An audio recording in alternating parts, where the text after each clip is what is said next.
우리에게 하나님의 말씀을 밝히 보여 주십시오.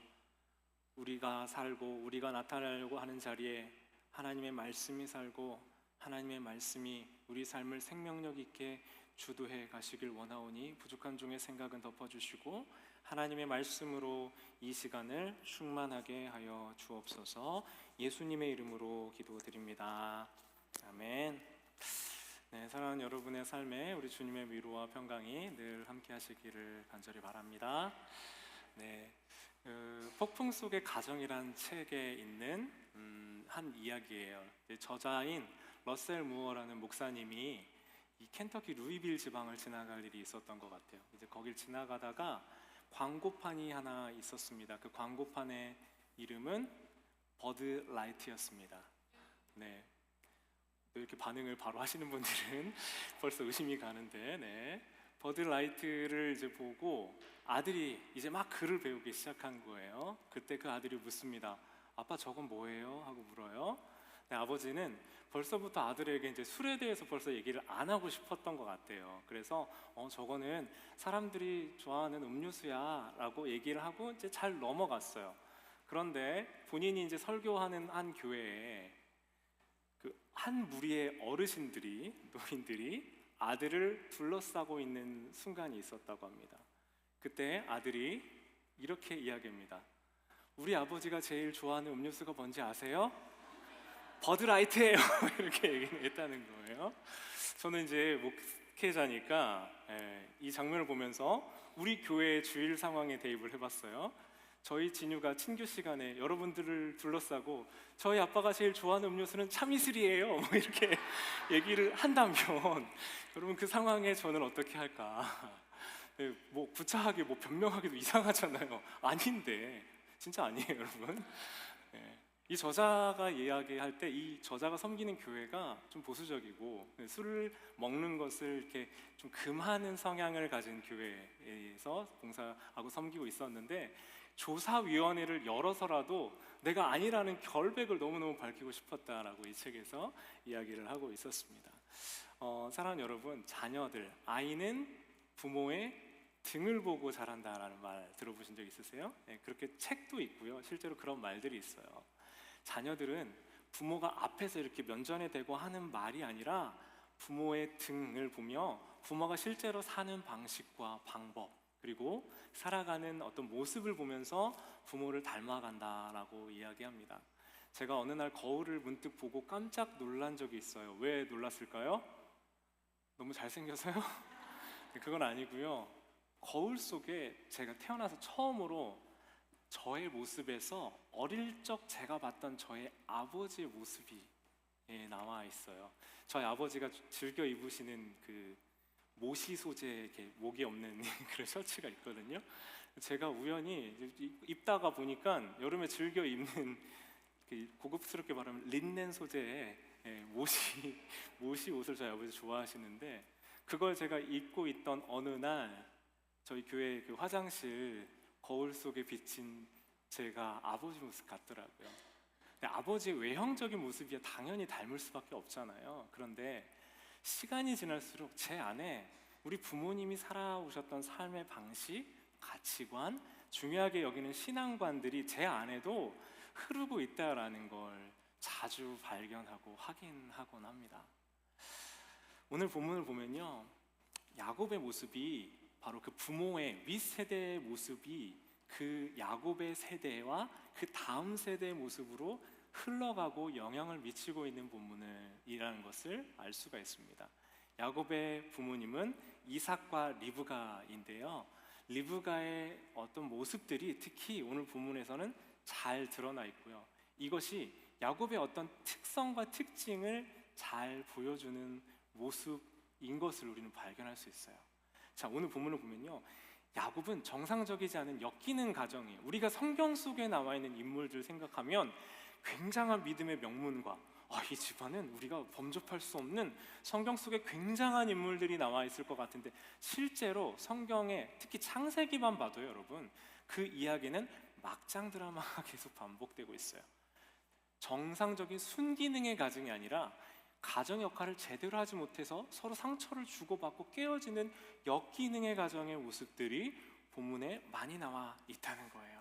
아버지는 지금 나이가 많이 들었어요. 이삭은 눈이 어두워지고 이제 분별력이 점점 없어져요. 어머니 리브가는요, 아들 야곱만을 편애하는 사람이에요. 아버지 이삭은 형 에서만을 편애하는 사람입니다. 부모의 편애의 대상이 달랐기 때문에요, 그 아버지의 축복의 권한은 지금 자연스럽게 에서에게 넘어가려고 했어요. 자, 우리가 자녀들을 여러분 기도해 주시고 만약에 축복한다고 했을 때 매일매일 해주실 수 있고, 내가 첫째, 둘째, 셋째 있으면 다 똑같이 축복해 주실 수 있잖아요. 그런데 지금 오늘 본문에 나와 있는 축복의 권한은 뭐냐면, 이 베라카라고 하는 히브리어 베라카의 축복은 부모, 아버지가 자녀의 머리에 손을 얹고 안수해서 그 하나님의 은혜와 평강이, 나에게 있었던 그 평강이 내 특정한 누군가의 자손에게 흘러가는 것이 바로 이 본문에서 이야기하는 특정한 축복의 순간이었던 거예요. 그러니까 안수와 함께 이 축복하는 이것이 하나님의 은혜와 능력이 내 아들 에서에게 임한다 하는 그 특별한 순간이 되게 만들려고 하는 겁니다. 그러니까 에서가 잡아온 동물로 만든 음식을 먹고 이제 아버지가 나이가 살 날이 많지 않으니 축복하겠다라고 하면서 아들을 사냥터로 보낸 거예요. 이 찰나에 리브가는 자기 아들 야곱을 시켜서 아들 야곱이 대신 복을 받게 하려고 해요. 그래서 어떻게 하냐면, 에서는 첫째는 지금 사냥을 나갔고요, 그 뒤에 있던 집에서 기르던 염소 새끼를 잡아서 그 염소 새끼로 얼른 리브가가 요리를 만들고, 야곱은 변장시켜서, 형은 털이 많아서 이렇게 털이 까칠까칠한 사람이니까 마치 형처럼 보이려고 동물 가죽을 몸에 둘러서 아버지가 눈이 잘 안 보이니 이렇게 터치를 해보면 아, 털이 많은 에서구나 하고 축복을 할 수 있도록 변장을 시키는 거예요. 지금 이 상황을 보면 여러분 이게 정상적이에요? 우리가 이 성경에 익숙하신 분들은 이 본문이 아 원래 그렇지, 아 이렇게 해서 야곱이 이렇구나 라고 읽어가시지만, 엄마 리브가의 행동이 정당화되냐고요? 이 정상적인 행동이 아니었다는 거죠. 엄마가 이렇게 한 데는 특별히 두 가지 이유가 있는 것 같아요. 첫 번째로는 아들 야곱이 좀 내성향적이고 엄마를 잘 돕는, 집에서 사랑받는 아들이어서 아들에 대한 편애 때문에 그렇기도 하지만, 두 번째 또 다른 이유가 있을 거예요. 이 야곱이 태중에 있을 때 에서와 쌍둥이였거든요. 하나님의 계시와 예언을 받습니다. 큰 자가 작은 자를 섬기리라는 예언을 받아요. 그러니까 하나님의 말씀이 실제로 구체적으로 일어나려면 야곱이 복을 받아야 되고 에서가 복 받는 대상이 아니어야 된다는 거예요. 자, 정말 하나님의 뜻을 이루어드리려고 했든 아니면 에서에 대한, 야곱에 대한 편애 때문에 그랬든 어쨌든 리브가의 행동이 정상적이지 않다는 거예요. 이 정상적이지 않은 리브가의 행동들이 이제 이 실제로 이것을 야곱에게 시켜서 야곱을 부추겨서 대신 복을 받는 자리로 만들어가고 있다는 거죠. 에서가 사냥을 간 사이에 이 일을 꾸미고 있어요. 억지스러운 일입니다. 그런데 이 리브가가 이 상황을 주도하고 있는데 아들이 걱정을 해요. 아유, 어머니, 아버지가 내가 에서인 거 아닌 거 알아보고 축복이 아니라 저주를 하시면 어떡해요 하고 걱정을 하는 겁니다. 그런데 잘 보시면 야곱의 걱정은 자신이 거짓으로 무엇을 하는 것이 걱정이 아니라 이 거짓이 들통날 것에 대한 걱정이에요. 그죠? 거짓을 하는 것에 대한 두려움이 아니라 거짓이 들통나서 저주를 받을 것에 대한 두려움인 거예요.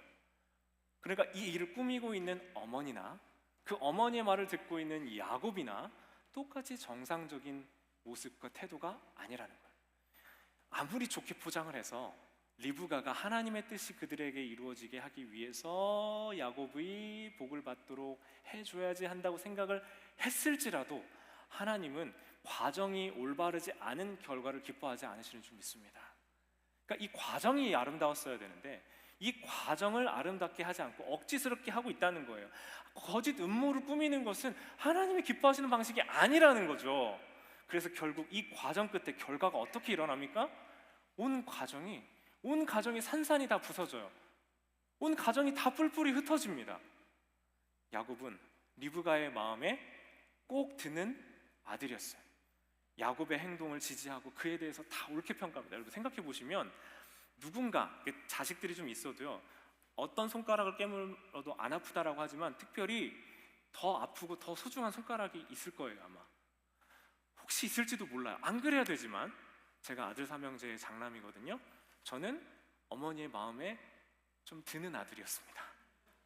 어머니의 편애를 받았어요. 동생들아 미안하다. 근데 동생들이 좀 덜 야무지고 제가 조금 야무진 성격이어서 어머니의 마음과 이것에 좀 합한 아들이었고 걱정 안 끼치는 아들이라고 생각하셨던 것 같아요. 근데 문제가 뭐냐면요, 저에 대해서는 무한 신뢰입니다. 지금 어머니의 마음 어떤지 한번 확인해 봐야 되는데 저에 대해서는 신뢰가 깊어요. 그런데 아들에 대해서는 잔소리하고 걱정하는 것들이 상대적으로 훨씬 많은 겁니다.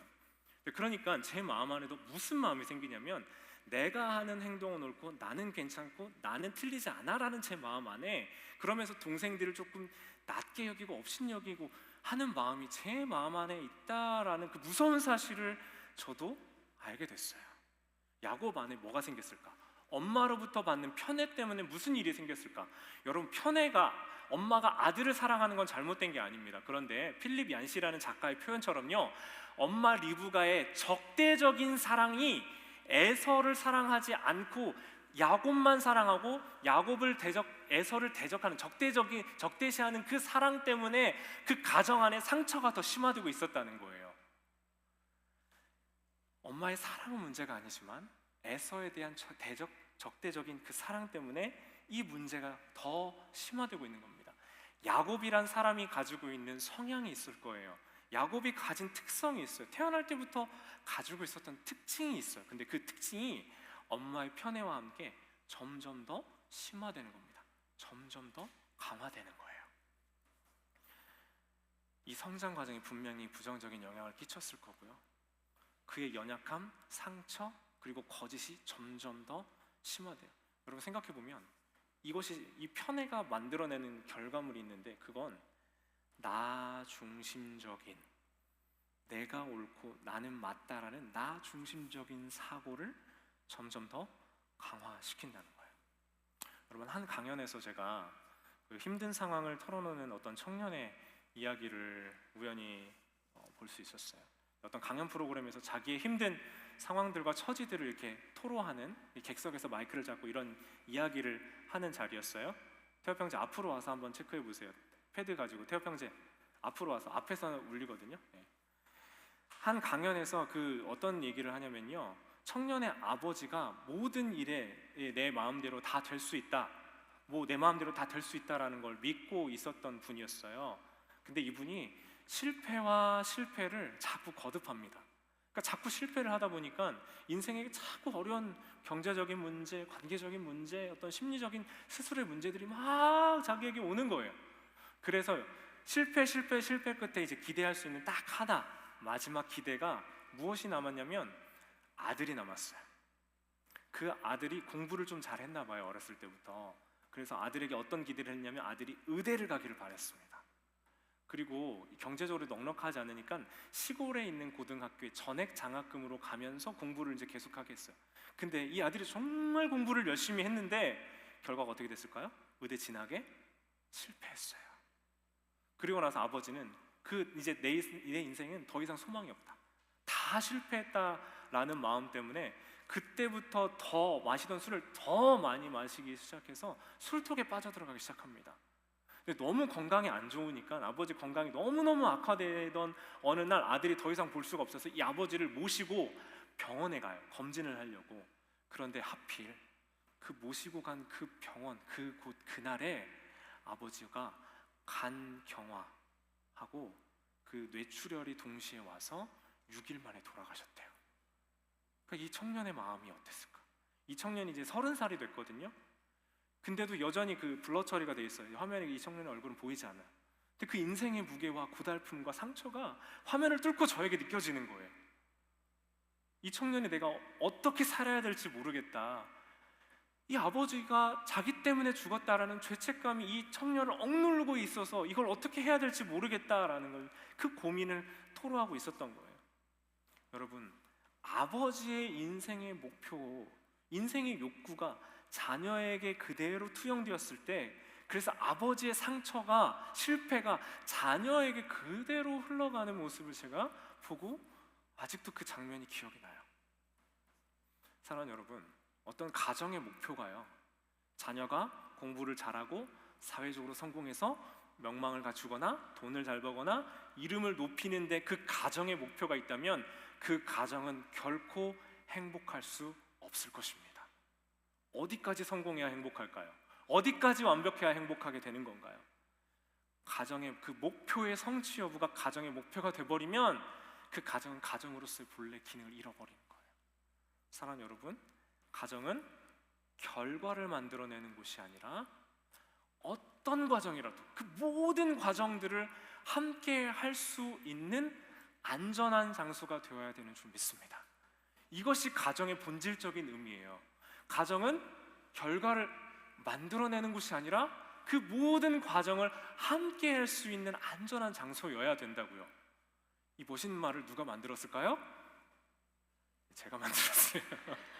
같이 한번 읽어보시죠. 가정은 결과를 만들어내는 곳이 아니라 모든 과정을 함께 할 수 있는 안전한 장소여야 돼요. 사랑하는 여러분, 우리 신시내티 한인장로교회 모든 가정이 모든 과정을 함께 할 수 있는 안전한 가정이 되길 주님의 이름으로 축원합니다. 우리도 모르게요, 저도 모르게 결과를 자꾸 놓고 얘기하고 결과로 우리 자녀의, 나 자신의, 내 아내와 남편의 가치를 자꾸 판단하기 시작하는 거예요. 우리 완벽하지 않아가지고요, 리브가식으로 어떤 결과주의적인 태도를 가지고 살아가요. 우리 부모의 모습을 보면 흠 많고 연약한 부모의 모습을 받아들이지 못해요. 나도 완벽하지 않지만 나의 부모의 모습이 완벽하기를 원한다고요. 그러다 보니 그 모습을 보면서 실망하고 좌절하고 잘 못해주고 완벽하지 못한 내 부모의 모습 때문에 내가 분노한다고요. 왜요? 그 모습이 나에게도 흘러내려오기도 하거든요. 그러니 부모의 완벽하지 못한 모습에 우리는 흠 많고 연약한 부모의 모습에 절망하고 낙심하고 분노하기도 해요. 부모에게 얘기하면 부모가 답도 있고 해결책도 가지고 있어주면 좋겠는데 그런 완벽한 모습을 가진 부모가 세상에 그렇게 많지 않아요. 현실이 그렇지 않습니다. 이 현실을 밖에서는 꽁꽁 숨길 수가 있어요. 그런데 가정으로 가면 가정에서는 우리가 다 진짜 어떤 사람인지가 다 드러나는 거예요. 밖에서는 정말 좋은, 여러분 정말 큰 문제는 교회에서는 좋은 집사님, 장로님, 권사님인데 집에 가면 자녀들이 너무 싫어하고 힘들어하는 부모여야 되겠습니까? 교회를 떠나는 많은 청소년들, 청년들이요, 부모의 모습이 교회와 외부의 모습과 집에서가 다를 때 그것이 교회를 떠나는 수많은 이유가 된다고 해요. 그런데 그 완벽하고 완전하고 긍정적인 부모의 모습이 좀 부족할지라도 밖에서와 안에서의 모습이 좀 같으면 괜찮은데 가정은 우리의 실체가 드러나는 곳이에요. 가정에서 우리가 진짜 누구인지가 드러난다고요. 밖에서 숨길 수 있는 모습이 집 안에서는 숨겨지지가 않는 거예요. 그래서 가장 많이 상처를 받는 곳이 어디예요? 가정이에요. 그래서 우린 아파요. 그래서 우린 상처를 받아요. 그래서 아픈 겁니다. 숨길 수가 없어요. 감출 수가 없어요. 부모의 연약함이 크게 두 가지의 모습으로 나타나요. 첫 번째는 부모의 약함은 가정을 소홀히 하는 형태로도 나오고 가정에 지나치게 자신을 투영해서 집중하는 모습으로 나와요. 이 둘 다 가정에게 좋지 않은 태도인데요. 첫 번째, 소홀히 하는 건 내가 부모로부터 받은 상처나 아픔이나 온전하지 못한 게 있으니까요, 나도 가정의 가정에 대한 꿈이 없고 불안하고 두려운 거예요. 그러다 보니까 어떻게 하냐면 어떻게든 탈출하고 싶어요. 만들고 싶지 않아요. 만들어도 이거 아니네 싶으니까 가정을 파괴하는 형태로 바람을 피운다든지 아니면 가정을 스스로 와해시켜버린다든지 아니면 무언가 중독돼서 그걸 회피해버리는 형태로 나오는 게 첫 번째 부정적인 모습입니다. 두 번째, 아까 예를 들었던 자신의 아들에게 모든 걸 투영시켰던 아버지처럼 자녀나 상대방, 배우자에게 자신의 가치관과 정체성을 투영하는 사람들이 있어요. 투영할 수 있어요. 자기의 정체성을 거기에 연결시키는 겁니다. 그래서 아들을 의대 보내서 대리 성공하고 싶었던 아버지처럼 어떤 특정한 어떤 모습들을 누군가 자녀들에게나 요구하면서 내 기대와 꿈이 그렇게 실현되기를 바라는 겁니다. 가정에서 자녀와 함께 살고는 있지만 진정한 가족됨을 포기한 상태예요. 이 두 가지 모습이 다 온전하지 않은 가정의 모습인 거예요. 여러분, 우리 현실적인 절망이 여기 있어요. 우리 아픔이 여기 있어요. 첫 번째든 두 번째든 어떤 형태로든 우리는 가정에 대한 아픔이 있다는 거예요. 제가 이제 이제 청소년 청년기를 지나면서 저에게도 가정의 아픔이 물론 있어요. 그런데 지나면서 제가 알게 됐어요.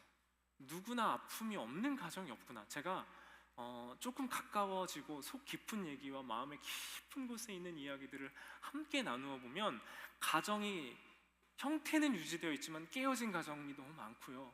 그 가정 안에서 상처를 너무 많이 받는 어린 시절과 청소년, 청년기를 보내는 이들이 너무 많아요. 그 아픔이 하나님의 사랑과 위로 안에서 정말 온전히 회복되어진 예들도 있지만 여전히 아픔 가운데 씨름하고 있는 가정들이 훨씬 많다는 걸 제가 경험적으로 알게 됐어요. 그 이유는 아마도 제가 만난 사람들이 꼭 그런 사람들이어서가 아니라 가정의 아픔을 많이 경험하고 있는 사람들이 그만큼 많다는 반증 아니겠어요? 여러분, 아픔과 상처와 부서지는 그 가정의 아픔을 경험하고 있는 우리가, 경험했던 우리가, 여전히 경험하고 있을 줄 모르는 우리가 그 아픔과 깨어진 마음 가지고 어디로 갈 수 있겠습니까? 사랑하는 여러분, 우리의 아픔, 우리의 상처, 우리의 아픔, 연약함들은 오직 하나님의 품 안에서만 위로를 받을 수가 있어요. 그 하나님의 품이 어딘 줄 우리가 어떻게 알아요? 하나님이 직접 계시해 주시고 인생에 찾아오셔서 위로하시고 말씀으로 치유해 주시는 것이 가장 최고예요. 그런데 때로는 그 치유가 어디를 통해 와요?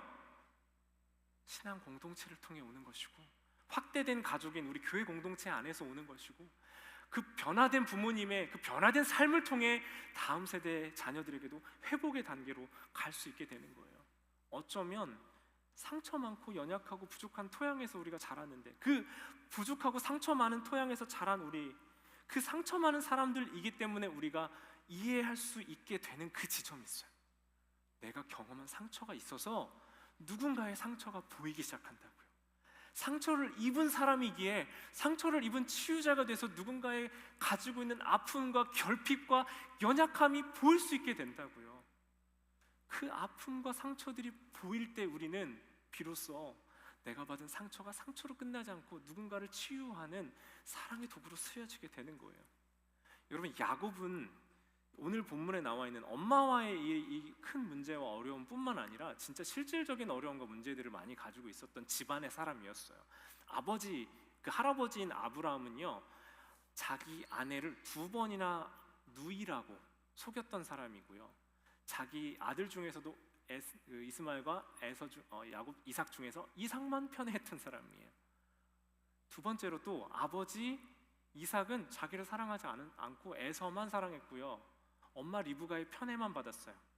뿐만 아니라 자기도 여전히 해결되지 않는 상처 때문에 어디로 가냐면요, 어느 방향으로 가냐면 자기의 내 아내와 아내 중에서 특별히 한 사람 라헬만 사랑하고, 그리고 이들이 낳은 자식 중에서 라헬이 낳은 요셉만 사랑해요. 그 편애가, 상처가 여전히 대물림돼서 계속되고 있는 거예요. 가끔 요셉이 형들 앞에서 꿈 얘기하면서 막 미움받고 이런 장면들을 보면 이해가 안 되잖아요. 근데 이해되는 건 그거예요. 부모로부터 받았던 편애 때문에 나의 행동, 나의 모든 것들은 부모에게 받아들여졌기 때문에 형들에게 말을 해도 받아들여져야 되는 거예요. 근데 왜 날 받아주지 않지? 왜 날 이해해주지 않지? 라고 생각하면서 이상하게 여긴 거예요. 정상적이 않은 사람으로 자라났던 겁니다. 비정상적인 사고관과 가치관을 가진 사람으로 컸던 겁니다. 그게 요셉에게 흘러간 그 가정의 연약함이고 상처였던 겁니다. 자, 이제 시간이 많이 흘렀어요. 야곱이 이제 아내도 없고요, 재산도 많이 없고 자식들도 얻어서 이제 고향으로 좀 돌아올 때가 됐어요. 근데 저기에서 자기가 대신 복을 받아 훔쳐간 에서 형이 저 멀리에서부터 400명의 군대를 이끌고 자기에게 오고 있다는 얘기를 들어요. 여러분 같으면 어떠시겠어요? 400명의 군대, 지금까지 그 복을 가로채고 형이 자기를 죽이려고 했던 순간 도망간 뒤로부터 돌아온 적이 없고 만난 적이 없거든요. 여러분 무슨 생각이 드시겠어요? 나 죽이러 오고 다 내 재산 뺏고 내 몰살시키려고 온다라고 생각하지 않겠어요? 자, 그러니까 야곱이 자기가 지금까지 살아왔던 꾀의 방법대로 기술을 씁니다. 때를 두 때로 나눠요. 첫 번째, 자기가 좀 덜 사랑하는 자식들과 가족들의 그룹을 먼저 보내고, 그 뒤로 자기가 좀 더 사랑하는 가족들의 구성원들을 두 때로 나눠서 보내요. 한 때가 공격을 받으면 나머지 한 때라도 얼른 도망갈 수 있으니까. 그리고 자기는 가장 뒤에서 아직 강을 건너지 않은 채로 이제 그 갈 준비를 하고 있을 어떤 한 장면입니다. 이게 바로 오늘 우리가 첫 번째로 읽었던 장면이 아니라 두 번째 32장에 나와 있는 이야기예요. 32장 24절부터 25절까지 이야기입니다. 상처 많은 인생, 자신이 여전히 상처 주고 있는 인생, 그 연약함과 인간적인 방식을 계속 셈하고 있는 야곱, 자기 주도하는 인생을 살던 그 야곱의 인생에 24, 25절 한 사람이 그를 찾아와요. 같이 한번 보시죠. 시작.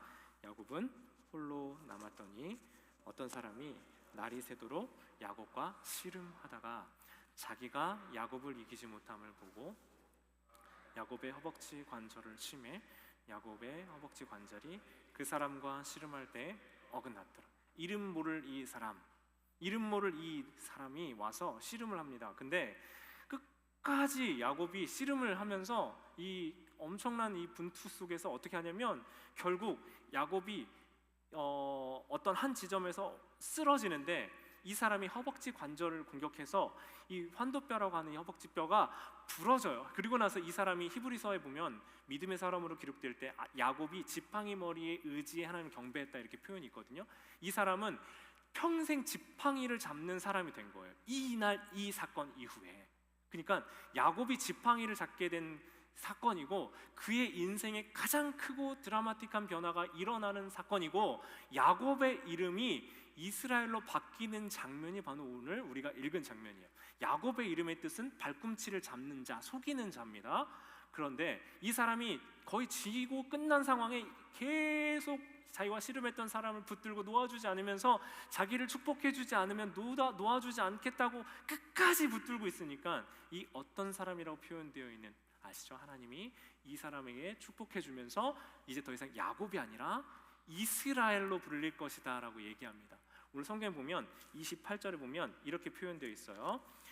야곱이 청하여 29절입니다. 야곱이 청하여 이르되 당신의 이름을 28절 그가 이르되 내 이름을 다시는 야곱이라 부를 것이 아니요 이스라엘이라 부를 것이니 이는 내가 하나님과 및 사람들과 겨루어 이겼음이니라. 이스라엘이라는 말의 의미를 어떻게 성경에 설명을 하냐면 하나님과 및 사람들과 겨루어 이겼다라고 되어 있잖아요. 근데 이스라엘이라는 말 자체를 그냥 히브리 언어적으로 정확하게 그냥 번역을 하면 어떤 의미냐면 하나님이 싸우신다예요. 하나님이 싸우신다. 하나님이 누구랑 싸우셨어요? 이스라엘과 싸웠죠. 근데 바꿔서 얘기하면요, 하나님이 앞으로 이스라엘과 함께 싸워 주신다는 거예요. 그래서 야곱의 후대 자손들이 하나님이 그들을 대신에 싸워주시는 것을 경험했어요. 때로는 그들이 잘못된 길을 갈 때 그들을 징계하시며 하나님이 그들과 싸우시는 장면들이 나오지만 이스라엘이라 이름이 바뀌어진 그 야곱의 민족의 자손들은 하나님이 그와 함께 하시고 동행하시고 함께하여 싸워주시는 것을 경험하는 민족이 됐다는 거예요. 사랑하는 여러분, 야곱은 지금까지 자기 주도하는 인생을 살았어요. 밤새 속이고 애쓰고 빼앗고 더 가지는 사람으로 삶을 살아왔습니다. 그런데 드디어 이 장면에서 그의 환도뼈가 나가고 그가 넘어지고 절망하고 무너지는 그 자리에서 야곱은 이제 이스라엘로 바뀌게 되었어요. 사랑하는 여러분, 가정의 상처와 아픔, 때로는 여러분 마음 안에 있는 분노, 여러분 안에 해결되지 않는 내 환경에 대한 탓들과 아픔들이 여러분에게 있으세요? 그렇다면 그것은 여러분이 그것 가지고 평생 아픔과 상처로 살라고 하는 하나님의 뜻이 아니라 그 상처의 연약함이 십자가 앞에 예수님 앞에 내려놓아져 이제는 그것 때문에 내가 포기하지 않고 계속 하나님을 붙들고 하나님 앞에 붙들려 있는 인생이 되려고 애쓰고 하나님 앞에 나와 그 끝없는 씨름을 계속하고 있는다면 여러분, 그 자리는 여러분의 상처와 아픔의 자리가 아니라 야곱이 이스라엘로 변하여 하나님이 우리와 함께 싸워주시라고 약속하는 장소가 되는 줄 믿습니다. 가정의 의미는 그런 거예요. 결과가 아니라 그 과정을 함께하는 거예요. 인생에 여러분 어려움과 문제들이 기도 응답으로 하나님 때로 기도 응답을 주시기도 해요. 변화시켜 주세요. 해결해 주시는 하나님이신 줄 믿습니다. 그런데 여러분, 해결 안 되는 거 있잖아요. 기도해도 해결 안 되는 게 있다고요. 하나님이 기도를 해도 기도 응답이 없는 게 기도 응답일 때가 있잖아요. 하나님이 들어주시지 않는 응답을 주실 때가 있잖아요. 그것이 우리 영혼에 유익하지 않아서 들어주시지 않기도 하잖아요. 그때 여러분, 그 해결 안 되는 질문들은 어떻게 해결하셔야 돼요? 제가 최근에 어떤 기도 제목들 가지고 기도하면서 알게 됐어요. A냐 B냐, 뭐 내가 이렇게 선택하냐 저렇게 선택하냐, 이게 맞냐 저게 맞냐, 그게 중요하지 않아요. 그걸 놓고 하나님 앞에서 내가 누구인지 발견하고 씨름하는 그 시간의 과정들이 너무 아름답고 귀하다는 걸 깨닫습니다. 사랑하는 여러분, 어떤 일이든 하나님은 그 과정 가운데 우리와 함께 해주시는 분이신 줄 믿습니다. 찬란한 인생의 순간이 오기를 기다리지 마시고 모든 순간이 여러분을 찬란하게 기다리고 있고 찬란하게 빚어가며 찬란하게 누릴 수 있는 은혜가 여러분에게 있으시길 바라요. 그 순간이 오면 완벽할 것 같은 그 순간이 와도요, 막상 그렇게 길지 않은 거잖아요. 나에게 주어진 이 순간이 하나님 주시는 가장 복되고 아름다운 시간인 것이죠. 끝까지 하나님을 붙잡고 놓아주지 않는 야곱의 모습을 통해서 우리는 뭘 배워요? 하나님이 우리와 함께 해주실 때는 우리가 적극적으로 어떤 문제를 놓고 씨름하고 기도하며 하나님 앞에 서 있기를 원하시는 분이라는 걸 우리는 발견해요. 우리가 적극적으로 어떤 문제와 씨름하길 원하세요.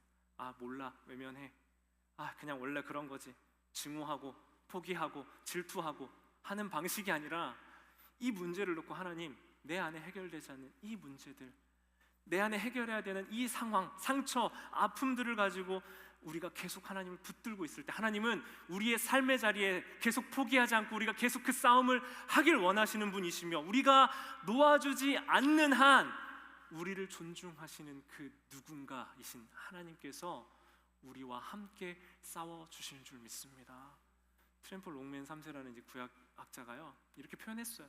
우리가 놓아주지 않는 한 우리를 존중하시는 그 누군가가 우리와 함께 싸워주신대요.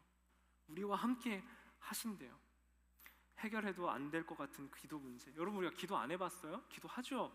우리 기도가 부족할 수도 있지만 하나님이 참 좋은 거 주시는 분이신 줄 믿지만 내 문제가 해결이 안 될 수도 있어요. 여러분, 밤새 씨름해도 해결되지 않는 그 씨름에서 그는 이 씨름과 함께 그의 정체성이 변화되는 것을 경험해요. 자기 환두뼈가 나아가고 절름발이가 되었지만 그는 더 귀중한 것을 얻었습니다. 그 문제가 아니라 그 문제를 가지고 내 문제에 씨름하는 인생이 아니라 하나님께 붙들려 있는 인생으로 변화되었다는 거예요. 내 문제에 씨름해서 내 문제와 연약함, 내 중심의 사고와 생각들로 그 안에서 벗어나고 있지 못하는 연약하고 발꾼 뒤잡고 속이는 자의 정체성이 아니라 하나님이 나와 함께 싸워주시는구나 라는 걸 받아들이는 인생이 됐다는 거죠. 여러분, 포기하지 마시고 여러분의 문제, 여러분의 삶의 자리 포기하지 마시고 이제 다 함께 가야 될 곳이 있어요. 십자가 앞으로 나아가면 돼요. 우리의 상처와 한계와 연약함을 발견할 때 야곱이 하나님 품 안에서 쓰러져 안겨 있었던 것처럼 우리는 우리의 문제를 가지고 이제 십자가 앞으로 나아갑니다. 우리의 상처, 한계, 연약함, 사실은 여러분 그것 때문에 우리는 하나님과 씨름하기 시작해요. 그것 때문에 하나님 앞에 엎드리기 시작한다고요. 그 문제를 가지고 이 시간 기도하며 하나님 앞에 나아가실 때 하나님 앞에 나의 문제를 고백하고 그 문제 해결자가 내가 씨름해서 해결해야 되는 문제가 아니라 그 문제를 해결해 주신 하나님 앞에 그 문제를 가지고 나아갈 때 그리스도의 십자가의 생명과 사랑이 우리에게 부어지게 될 줄 믿습니다. 여러분, 아픔 때문에 우리는 우리 안에 있는 어린 시절의 불행, 지금 해결할 수 없는 그 문제들 때문에 우리는 하나님과 씨름합니다. 내가 해결할 수 없는 그 문제들 때문에 우리는 하나님 앞으로 나오고 야곱이 하나님과 씨름하듯 우리는 십자가 앞에 나와 그 짐을 주님 앞에 내려놓습니다. 여기 짐 내려놨다가 집에 가면서 다시 지고 가지 마시고 상처와 문제, 주님과 씨름하듯 주님 제 아픔과 상처, 세상에서 해결할 수 없는 이 문제들 가지고 내가 십자가 앞으로 나아갑니다. 그 문제가 이제 나에게 소망이 되는 것은 예수 그리스도의 생명이, 예수 그리스도의 십자가가 바로 내가 죽는 그 자리에서부터 시작하기 때문인 줄 믿습니다. 하나님, 우리 지난주 우리 성도님 한 분이 설교 끝나고 제 설교를 한 문장으로 딱 정리해서, 목사님 오늘 은혜 많이 받았어요. 하나님은 버렸다가도 다시 주워 쓰시는 분이시네요 라고 얘기해 주셨어요. 버렸다가도 다시 쓰시는 분, 삼손을 버렸다가도 다시 쓰셨던 분. 근데 여러분 그거 아세요? 하나님이 버려둔 것 같지만 버리지 않으셨어요. 계속 여러분을 붙잡고 계세요. 여러분이 주어진 환경과 삶이 버림받은 것 같은 환경일지라도 여러분 버려지지 않았어요. 하나님의 손이 여러분을 붙잡고 있습니다. 포기하지 않으시는 주님의 손이 여러분을 향하고 있습니다. 이 시간 같이 기도하실 때 우리가 결과를 만들지 않고 과정을 함께 할 수 있는 서로가 되어줄 수 있다면 참 좋겠어요. 답이 있고 해결점이 있어서가 아니라 이 씨름하고 괴로운 회복되고 해결돼야 되는 이 과정을 함께 할 수 있도록 우리는 예수님의 생명 앞으로, 십자가 앞으로 겨우 나올 수 있어요. 생각해 보세요, 여러분. 여러분이 풍족하다면, 문제가 없다면, 여러분의 마음 안에 여유가 넘치신다면 우리 주님 앞에 나와서 해결하려고 하시겠어요? 내 마음을 고치시고 우리를 진정한 평강과 소망으로 인도해 주시는 그 주님 앞으로 이 시간 나아갑니다. 하나님, 나의 연약함과 상처가 나를 하나님과 씨름하는 자리로 불러 이끌어 가십니다. 완벽한 순기능의 가정이어서가 아니라 나의 지난 시간에 아픔과 역기능적인 아픔과 상처가 있지만 그 상처 때문에 주님, 난 주님 앞으로 더 나아갑니다. 그리고 그 안에 연약한 나를 보고 내 다음 세대와 내가 만나는 우리 신앙 공동체, 가족 공동체 안에서의 사람들에게는 그 상처를 흘려보내는 게 아니라 하나님의 생명을 흘려보내는 사람이 되게 해주세요. 우리 이 시간 같이 함께 기도하실 때 제가 마음이 상한 자를, 저는 찬양을 계속 할 테니까 이 시간 주님의 이름 한번 부르고 여러분 계속 기도하시면 좋겠습니다. 함께 기도합니다. 주님의 이름 한번 부를게요. 주여, 아버지, 주님이 찬양의 고백 가운데 우리를 치유하여 주시고 회복시켜 주시옵소서. 마음이 상한 자를